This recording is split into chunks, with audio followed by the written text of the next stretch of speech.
isi yose. Ibuye ryanzwe n'abubatsi, nyamara nyuma ryakomeje imfuruka. Ubaka kuri Yesu, ni mwiza arera, ineza nyinshi mu kiganza cye. Ubabaye n'uwihebye mumusange, abaha amahoro.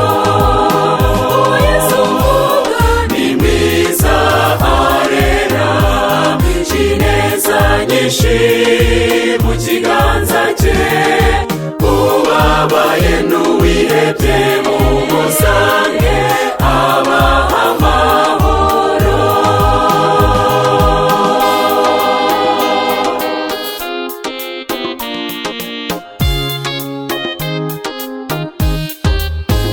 Uwo tuvuga atanga ubugingo, abohora imitima iboshye.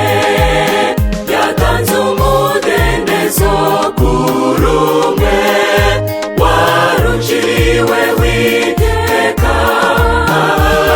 Yagombaga guterwa amabuye, Yesu ahageze byahindutse ubugingo. Genda urababariwe, ni mwiza arera, ineza nyinshi mu kiganza cye. Ubabaye n'uwihebye mumusange, abaha amahoro.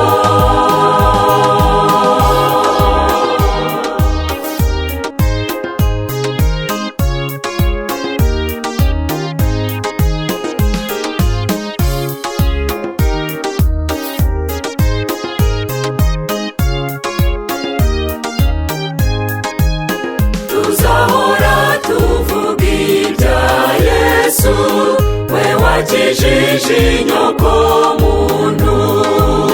Muri Adamu twagombaga gupfa, urupfu rw'iteka ryose.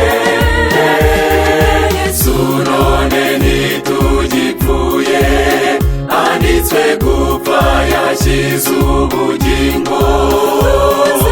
Yesu yaranesheje, ni mwiza arera, ineza nyinshi mu kiganza cye. Ubabaye n'uwihebye mumusange, abaha amahoro.